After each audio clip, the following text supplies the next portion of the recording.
Thanks to the supporters of channel member PP0476. I know. On yesterday's episode, when I said we didn't play Tamworth for the rest of the season, we actually played them in 2 days' time. And obviously I wasn't going to come back for that. So we played them off camera to make it up for you, to you. I've got Kidderminster today, who are level on points with Tamworth.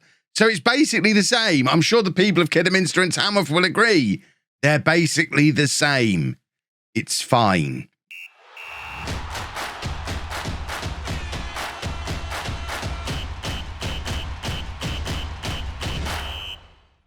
Hello and welcome to part 22 of Non-League to Legend. I'm Kevin. Coming up on today's episode, we have 2 games for you in the National League North. We're at home against Chester and away against fierce rivals Kidderminster. See, there's your justification for showing Kidderminster instead of Tamworth. They're our fierce rivals, and they're also a team level on points with Tamworth. And as you can see, they're both miles behind us, because since you were last with me, we have had a lovely old time. We beat Tamworth in the end, 4-3. It was a slobber knock. You should have seen it. It was a lovely, lovely match. An absolute slobber knocker. We went 2-0 up, drew back to 2-2. We then went 3-2 ahead, 4-2 ahead. They got to 4-3. It's end-to-end stuff. I mean, we controlled the game. We should have beaten them by more than the 1 goal. But it was, you should have seen it. The fun we had. And then we got knocked out of the FA Trophy in the match immediately following that against Blythe, but then beat Blythe in the league. And the only other time we've slipped up since then is a draw against Chorley. Other than that, it has been wins all the way. We are looking comfortable. We are looking completely in cruise control now. 14 points clear at the top of the league. And if we beat Kidderminster today, then that should be that. We should have the season pretty much wrapped up. But before we face Kidderminster, we have got old channel rivals Chester, who were a big rival of home over the years. So we're going to play them first, then Kidderminster, and then fingers crossed we'll be very, very, very close to the National League. What a wonderful place that would be to end up in. Ignore the finances.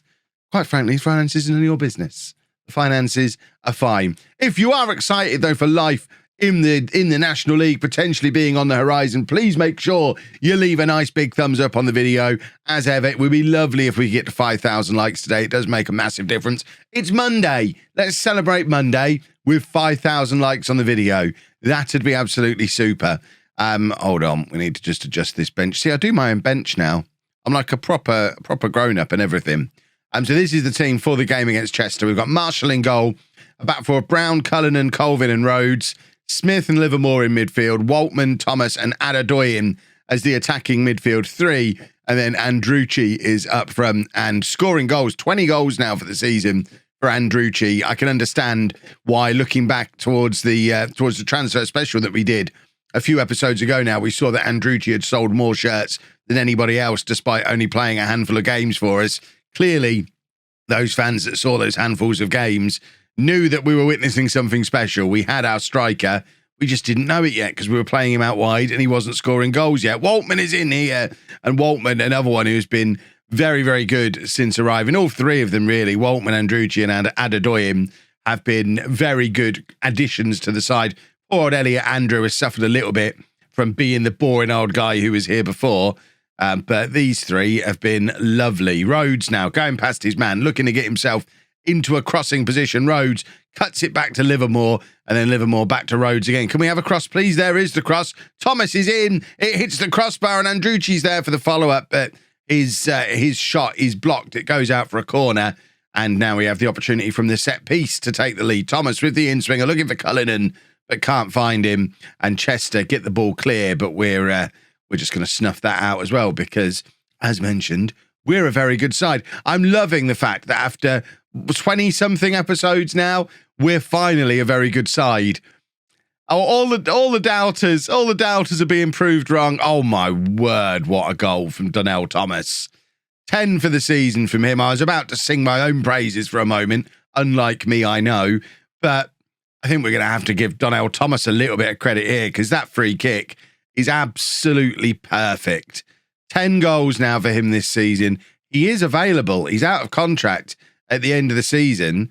And, I mean, we want to bring him in permanently. At the moment, we can't offer him a contract, though, because of the stupid rule that means you can't offer domestic players contracts until the end of their current contract. So there's still the danger he could wander off somewhere else between now and the end of the season. And if he carries on playing like that, we've got Wales and Scotland and Ireland and Northern Ireland, all these leagues are loaded.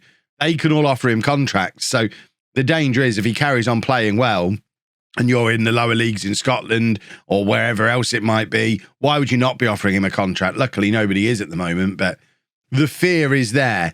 And talking of fear, Chester have just equalised. They've done us at our own game. Equalising with a set piece, unacceptable. We're going to give them the good old pointy finger and send them out for the second half and remind them that we're supposed to be putting on a show. We want to be securing promotion. We want the National League. Kidderminster are ahead in their game, 2-0 up. Tamworth presumably dropping points again. Tamworth are in free fall after looking very good in the early part of the season, but it is, as the season gets into its closing stages, settling into what the media said it would settle into right back at the start. It was always going to be between us and Kidderminster, and that is how it's shaping up. And we've got Kidderminster coming up in the second half of the episode, because you know what I'm like. I would never, ever miss a key match against a promotion rival in a video, even if I didn't notice it when I was recording the previous bit. Right, we made 2 changes there. We'll leave it as that for now. We are keeping an eye on Thomas. We're keeping an eye on the midfielders. We've got both Chong and Mayer on the bench ready to come on if we need an extra man. And I think we are at the point where we could probably use a little bit of extra creativity in there. We'll just let this highlight play out, and then we're going to make a change to try and drag us over the finish line with a goal. We're on a long unbeaten run. We're on a reasonably long winning run now. But once again, we're in that situation where I've not had the save loaded since Friday. It's Monday morning. We could be getting punished by the game. So you didn't play me all weekend. I'm going to punish you. The RNG's reset, all that kind of superstitious stuff that we all believe, even though we know it's not really true. We all believe it. It gives us something to blame.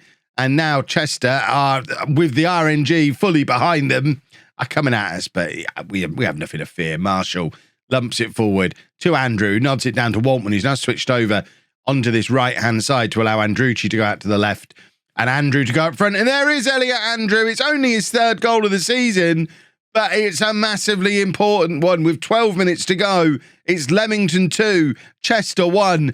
Our lead at the top of the league continues to get bigger and bigger. It's staying the same at the moment because Kidderminster are winning. But you get the idea.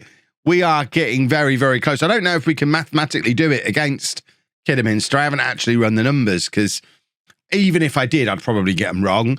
But we've got to be pretty close to being able to secure promotion in this next match. Andrucci playing it back to Cullinan, and now Colvin. Let's keep the ball now, boys. We've got 10 minutes. Just keep hold of the football. Livermore playing it back to Colvin. I don't know if we're good enough to keep hold of the ball for 10 minutes. I think we probably do need to get at the other end and score another goal. Lewis Brown, he's reading my mind. He knows that's what we need. Livermore, not quite so on board with the Chapman management system. But Brown is charging down the left-hand side, cuts inside to Mayer. Now Andrucci back to Smith. Look at this football that we're playing now. We are too good for this league. I don't think we have been. For most of the last year, we've been too good for this league.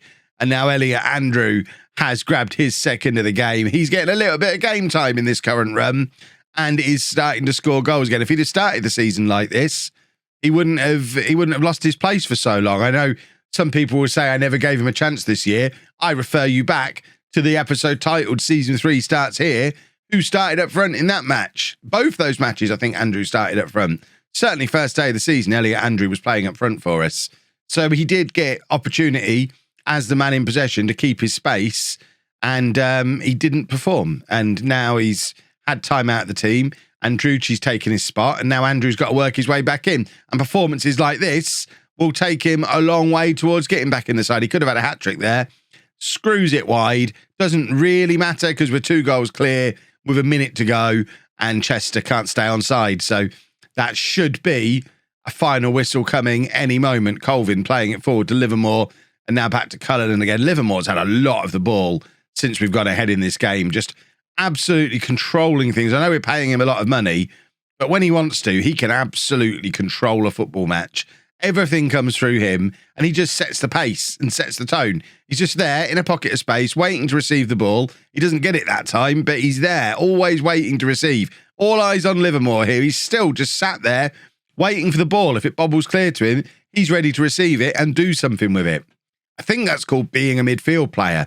But Livermore, very, very good at it. 3-1 to us. We'll just check in on the league table. We'll attempt a little bit of Kev maths. It's probably going to be a challenge. What is that? 14 points clear with... Is it 14 points? It's 14 points clear with 9 games played. We can't come close to winning the league today. I mean, that maths is clear. So let's just go beat Kidderminster and do it as a moral victory. And then we'll come back tomorrow and actually celebrate with the trophy. So just the one change for the Kidderminster game then. McAneff coming back in after being rested for the previous match. I've just noticed there's someone interested in him. Scunthorpe are interested. See, this is the problem we're going to have. Scunthorpe are interested. We've also got someone interested in Scott. Gillingham are interested in Scott Smith. This is what happens when you get good. Waterford are after Cullinan. A whole load of clubs after Rhodes. We might have to do some contract renewals soon. But what I'd kind of like to do before committing to any contract renewals, I say I'd like to. I think the game will probably force me into doing it this way. We need to secure promotion to get our new budget so we can actually offer these players the money that they all need to convince them to stay. Because as mentioned before, I know I said it's none of your business, but I will share you a little bit of information about the money side of things now. We've overspent just a smidgen.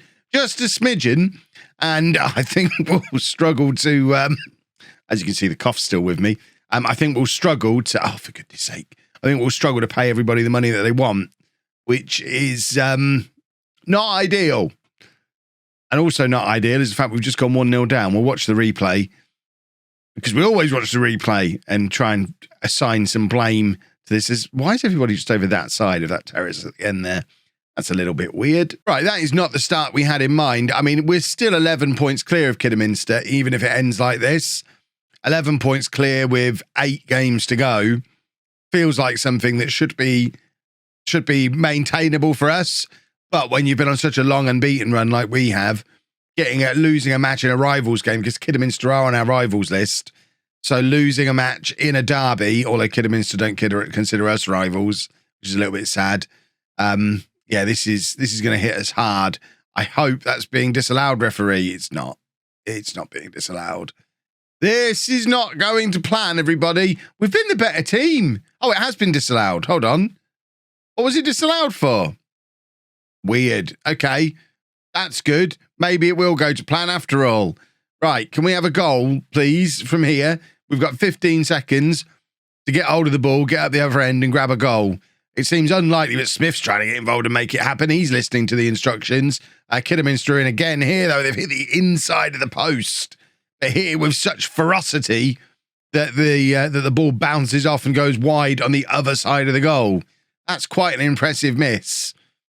But we are 1-0 down at half-time. We are keeping an eye on that bench. We've got options.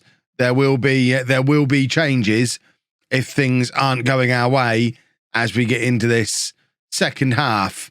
Who have we got down on the bench? We've got Mooney. We've got Adedoyin. No Elliot Andrew. Genius, Kev. He scores 2 goals. You've not even got him on the bench. I know I do my own, but you can see I've done my own bench there. And it's not that... Scoring goals in the previous game hasn't got into the consideration of who should be on the bench for today. I worry myself sometimes. Right, Waltman's going to come off. Adedoyin's going to come on there. The attack has just been pathetic. Kelsey Mooney's going to come on as well. And we're going to go attack him. And we need Mooney, the Leamington boy, to grab us a goal in our big local derby, or one of our big local derbies, to try and save us a little bit of face and just set us up for this run-in, which I'm alarmed that form is going to go off a cliff now, off the back of this, because that's what happens. I want to renew these contracts. It could snowball badly from here. If we get a bad run of form and players start agreeing deals with other clubs, the nightmare scenario is presenting itself. But Kelsey Mooney is in. He rounds the keeper. It's his first goal of the season. That's why Kelsey Mooney's on the bench. Kev is one of history's greatest geniuses. Once again, the decision might have made no sense to you, but I'm thinking on other levels, apparently. And we've got the equaliser. And Mooney scores. What a moment for him. What a moment for us in this title race. We remain 14 points clear of Kidderminster. We've come to their place. They couldn't beat us. That was their only chance. They had to win today to have any chance of automatic promotion. They've blown it. This is ours now.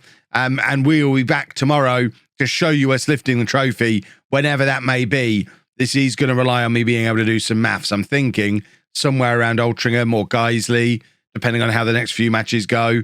But we'll show you the title being lifted tomorrow. We won't bother showing the end of the season after that.